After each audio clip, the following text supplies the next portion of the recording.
Hello दोस्तों, guide career संस्थान आपको वेलकम करता है।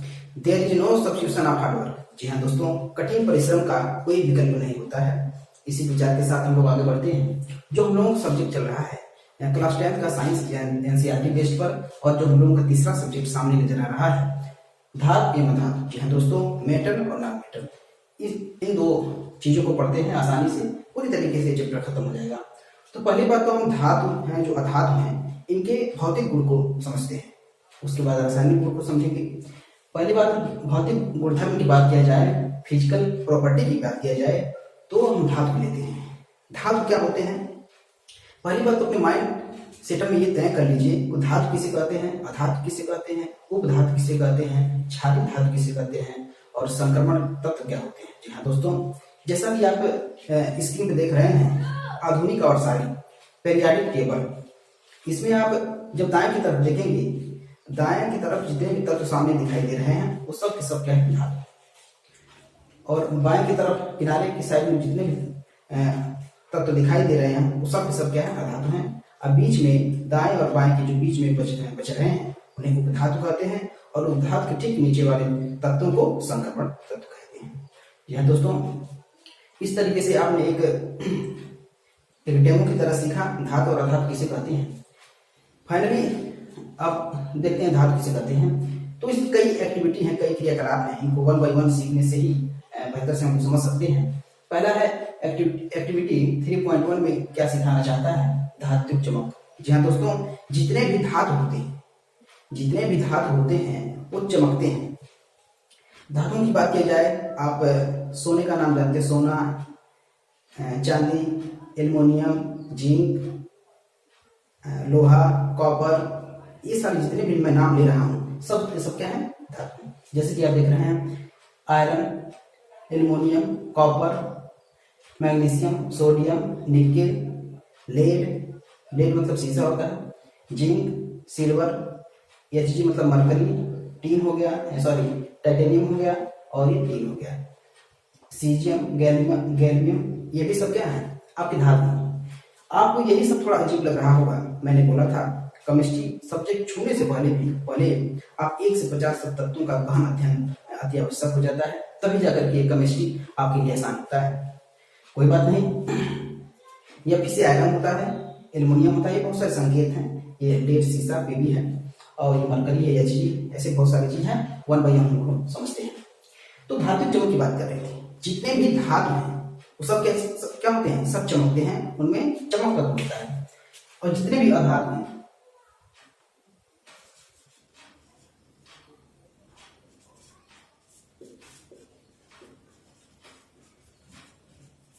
जी हाँ दोस्तों, जितने भी अधातु हैं उनमें चमक का गुण नहीं रहता है, सिवाय एक तत्व के, जिसका नाम क्या है, आयोडीन।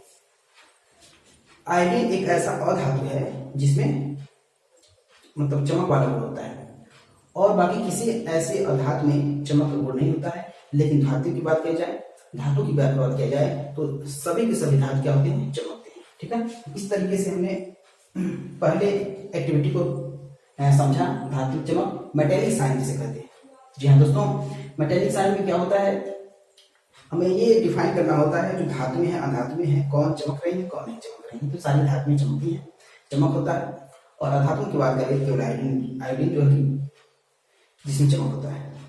तो एक्टिविटी में क्या किया गया है, जो पॉसिबल है, जिन एलिमेंट्स को, जिन मेटल्स को हम इकट्ठा कर सकते हैं सरलतापूर्वक, सोना चांदी को छोड़ करके, लेकिन लोहे को, एल्युमिनियम को, कॉपर को, मैग्नीशियम को, इनको इकट्ठा किया जा सकता है।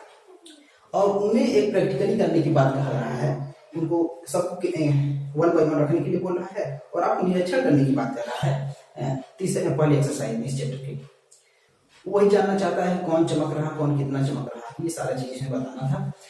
अगला जो एक्टिविटी हमारा क्रियाकलाप आ रहा है, कठोरता। जी हाँ दोस्तों, हार्डनेस। किन धातुओं में हार्डनेस होता है, किन अधातुओं में हार्डनेस नहीं होता है। जब कठोरता की बात करते हैं, जितने भी धातु हैं, जैसा कि पीरियोडिक टेबल में मैंने बताया कि जितने दाएं की तरफ दिखते हैं वो सब के सब धातु होते हैं। तो कठोरता की बात की जाए तो जितने भी धातु हैं वो सब के सब क्या होते हैं, उसमें हार्डनेस होता है।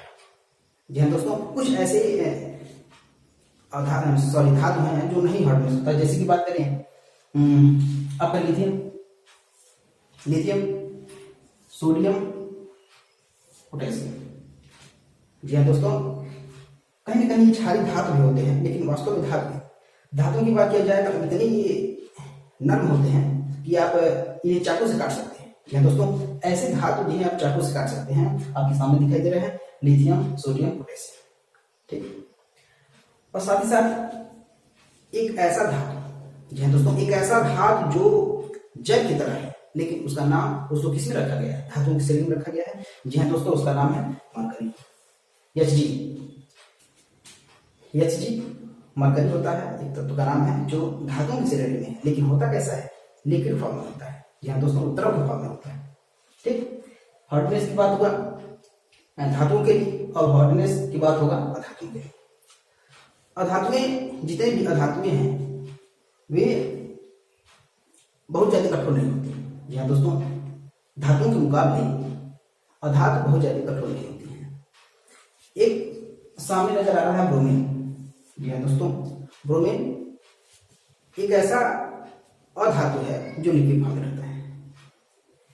मरकरी एक ऐसा धातु जो लिक्विड फॉर्म में है।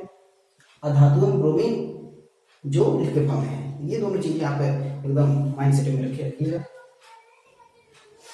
अब देखिए, जो एक चीज सामने नजर आ रहा है, गैलियम और सीजियम। जी हाँ दोस्तों, गैलियम और सीजियम को धातुओं के श्रेणी में रखा गया है, लेकिन बट इनको आप हाथ में रखते ही ये पिघलने लगते हैं। इतने जो रूम का टेम्परेचर होता है उससे पहले ये सब क्या होते हैं? पिघलने लगते हैं। तो जिस तरीके से हमने फाइनली हार्डनेस को देखा, जो धातुएं हैं अधातुएं हैं, बहुत खूबसूरती बात यही है, जो हमारा मरकरी है धातु होते हुए भी तरल अवस्था में है, ब्रोमीन अधातु होते हुए भी द्रव अवस्था में। ऐसे क्षारीय धातु जिन्हें हम चाकू से काट सकते हैं। जी हाँ दोस्तों, लिथियम, सोडियम, पोटेशियम।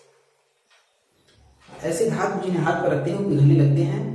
जी हाँ दोस्तों, गैलियम और सीजियम। इस तरीके से हमने हार्डनेस को देखा। आपके एक्टिविटी में बस इसी को बताएगा। एक्टिविटी नंबर 3.3 है आघात वर्ध्यता। जी हाँ दोस्तों, वेरिएबल। कौन कितना सह सकता है? जब हथौड़े से जब इन तत्वों पर प्रहार किया जाता है, जब इनको पीटा जाता है, तो ये हथौड़े के मार को सह सकते हैं और अपना क्षेत्रफल बढ़ा लेते हैं। जी हाँ दोस्तों, यही कहलाता है वेरिएबल, आघात वर्ध्यता। तो इतना समझिए, जो धातु है इनमें गुण होता है कि आघात वर्ध्यता को के अनुसार ही फैल सके, ये अपने क्षेत्रफल को बढ़ा लेते हैं। जी हाँ दोस्तों, लेकिन अधातुओं की बात किया जाए, अधातुओं में ऐसा गुण नहीं होता है। उनको पीटने से, हथौड़ी से मारने से इनका जो बॉडी होगा, जो मेटल के धातु होंगे, जो अधातु होंगे, वो फैल जाते हैं, छितरा जाते हैं, फटने लगते हैं। तो ये प्रक्रिया सामने नजर आने लगती है। तो ये मैलिएबल अक्सर धातु में होता है, अधातु में नहीं होता है। अब आगे बढ़ते हैं। एक्टिविटी नंबर 3.4 जो है तन्यता। जी हाँ दोस्तों, टेंसाइल।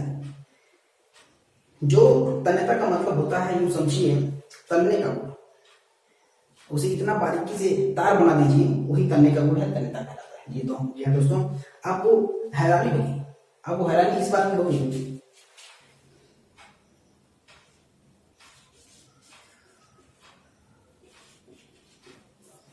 1 ग्राम सोना। जी हाँ दोस्तों, 1 ग्राम सोना आप ले लेते हैं, उससे आप 2 किलोमीटर लंबा तार बना सकते हैं। जी हाँ दोस्तों, मैं रिकॉल कर रहा हूँ, 1 ग्राम सोने से आप 2 किलोमीटर लंबा तार बनाया जा सकता है। इतनी तन्यता की गुण होती है। जी हाँ दोस्तों, तन्यता की बात किया जाए तो सोना और चांदी सबसे ज्यादा तन्य धातु होते हैं। और अधातुओं में जब तन्यता का गुण देखा जाता है, जितने भी अधातु दिख रहे हैं, sulphur, carbon, iodine, phosphorus, bromine, silicon, boron, ये जितने भी अधातु दिख रहे हैं, इनमें तन्यता का गुण नहीं है। साथ ही साथ आगे बढ़ते हैं। अब अगर हमारे सामने आ रहा है एक्टिविटी नंबर 3.5, चालकता। जी हाँ दोस्तों, कंडक्टेंस। जो कंडक्टेंस की बात कर रहे हैं, जिसमें बिजली आता हो, जिससे करंट लगता हो, ऐसे बहुत सारे धातु हैं जिसमें सिलिकॉन, ये अर्धचालकता का गुण रखता है। जी हाँ दोस्तों, अर्धचालकता। आपसे प्रश्न पूछ सकता है, ऐसा कौन सा तत्व है जो अर्धचालकता का गुण रखता है? सिलिकॉन दोस्तों। बात हम कर रहे हैं चालकता का, कॉन्डक्टेंस का। तो इसमें क्या होता है, जो हमारा सिल्वर है, यहाँ दोस्तों सिल्वर सबसे बेहतर सुचालक होता है धातुओं में, सबसे बेहतर सुचालक धातु में होता है। और अधातुओं की जब बात करते हैं तो कार्बन की बात करते हैं तो कार्बन के 2 अवरोध सामने आपके नजर आते हैं। यह दोस्तों कार्बन के 2 अवरोध हम लोग सामने नजर आते हैं, जैसे कि डायमंड हो गया और ग्रेफाइट हो गया। ये डायमंड और ग्रेफाइट एक पदार्थ होते हैं। यहाँ दोस्तों सबसे ये समझिए पृथ्वी पर सबसे कठोर पदार्थ की बात कर रहा है, ऑब्जेक्ट की बात कर रहा है, तो वो डायमंड है। कार्बन के 2 अवरोध है और ग्रेफाइट कार्बन का अवरोध होने की वजह से ये ग्रेफाइट विद्युत का सुचालक होता है। जी हाँ दोस्तों, इस तरीके से हम देखा है अधातुओं में मिला और एक धातु में मिला, सिल्वर सबसे अच्छा सुचालक होता है। आगे बढ़ते हैं एक्टिविटी 3.6। जी हाँ दोस्तों, ध्वनिक जिसे सोनोरस बोलते हैं, डिटोनेशन। अधिकतर जितने भी धातु हैं, सारे जो धातु दिखाई दे रहे हैं, iron, aluminium, copper, magnesium, sodium, nickel, lead, zinc, silver, mercury, tin, yes, जो भी हैं, ये सब के सब इसमें क्या होता है, ध्वनिक होता है, जिन्हें प्रहार करने से उनमें ध्वनिक माध्यम बहुत तेज होता है। इसलिए हम स्कूलों की घंटियों में ही एक स्कूल की जो घंटियां होती हैं उसमें हम लोग धातुओं का इस्तेमाल करते हैं कि जरा सा प्रहार करने पर वो ध्वनि के रूप में लगती है। लेकिन ये सारी प्रक्रिया अधातुओं में नहीं देखने को मिलती है। यह दोस्तों इस तरीके से हमने देखा भौतिक गुणधर्म, जो हमारा धातु और अधातु को लेकर हमने जो भौतिक गुणधर्म देखा। इसके बाद हम लोग क्या देखेंगे, धातुओं और अधातुओं को लेकर के ये इनका रासायनिक। यह दोस्तों केमिकल प्रॉपर्टी क्या होता है, जब धातुएं किसी न किसी रूप में रिएक्शन करके नए प्रोडक्ट का निर्माण करती हैं। आइए पहला जो हमारा जो एक्टिविटी है, धातुओं का वायु दहन। यहाँ दोस्तों जब धातुओं को ऑक्सीजन की उपस्थिति में जलाया जाता है तो क्या होता है, इसको देखते हैं। कॉपर है, कॉपर को जब ऑक्सीजन की उपस्थिति में जलाएंगे तो क्या होगा,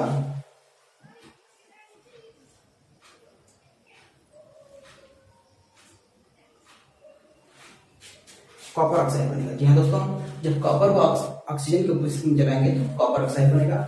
जब एल्युमिनियम को ऑक्सीजन की उपस्थिति में जलाएंगे तो क्या बनेगा,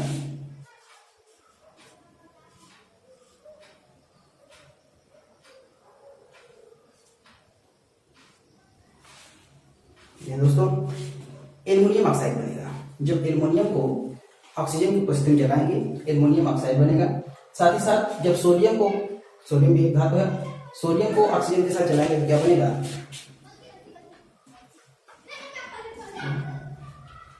सोडियम हाइड्रोक्साइड ऑक्साइड बनेगा। और साथ पोटेशियम को ऑक्सीजन के साथ जलाएंगे तो क्या बनेगा, पोटेशियम ऑक्साइड बनेगा। जी हाँ दोस्तों, कई तरीके से आप देख रहे हैं, जब धातु को जला रहे हैं तो ऑक्साइड फॉर्म में आ जा रहा है। और आगे बढ़ते हैं, उभयधर्मी ऑक्साइड किसे कहते हैं। जी हाँ दोस्तों, जब एल्युमिनियम ऑक्साइड HCl से अभिक्रिया करके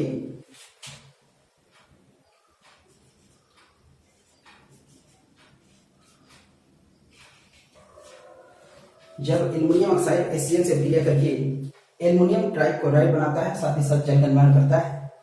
इस स्थिति में अब एल्युमिनियम ऑक्साइड एक क्षार के साथ अभिक्रिया करके देखते हैं क्या बनता है।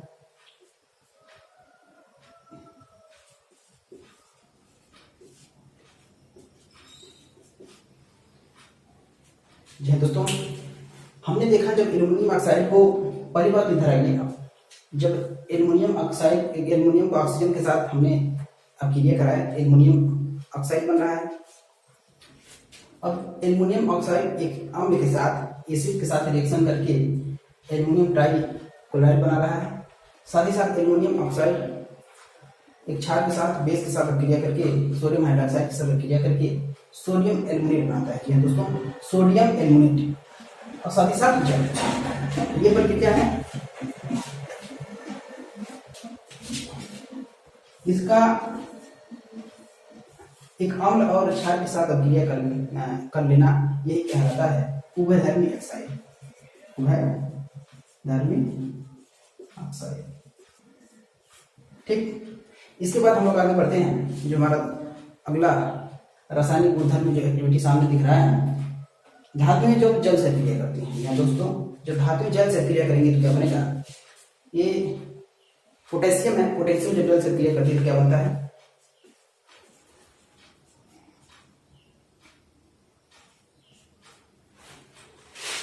जी दोस्तों जब पोटेशियम जल से क्रिया करती है तो पोटेशियम हाइड्रोक्साइड और साथ ही साथ हाइड्रोजन गैस करती है।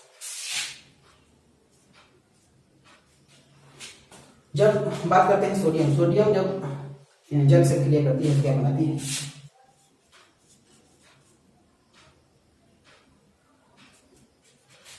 Sodium hydroxide. जी दोस्तों बहुत सारे तरीके से हम लोग सीखते जा रहे हैं, कुछ है ही नहीं इसमें। जब एल्युमिनियम जल से क्रिया करती है तो क्या बनाती है,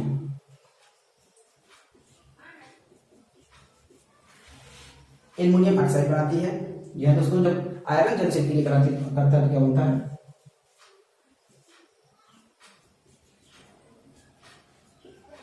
इस तरीके से हमने सीखा कुछ धातुएं जब जल से क्रिया करती हैं तो किस फॉर्म में बदल जा रही हैं। पोटेशियम जब ने जल से क्रिया किया तो पोटेशियम हाइड्रोक्साइड, सोडियम ने जल से किया तो सोडियम हाइड्रोक्साइड, एल्युमिनियम ने जल से किया एल्युमिनियम ऑक्साइड, और आयरन ने जब जल से क्रिया किया तो फेरस ऑक्साइड। जी दोस्तों फेरस ऑक्साइड होता है, तो ऑक्साइड फॉर्म में बदल जा रहे हैं। तो नेक्स्ट हमारा जो रासायनिक गुणधर्म में अगला एक्टिविटी सामने दिख रहा है, जब धातुएं अम्ल के साथ क्रिया करती है। दोस्तों कोई भी धातु मान लीजिए सोडियम ले लेते हैं और अम्ल HCl ले लेते हैं,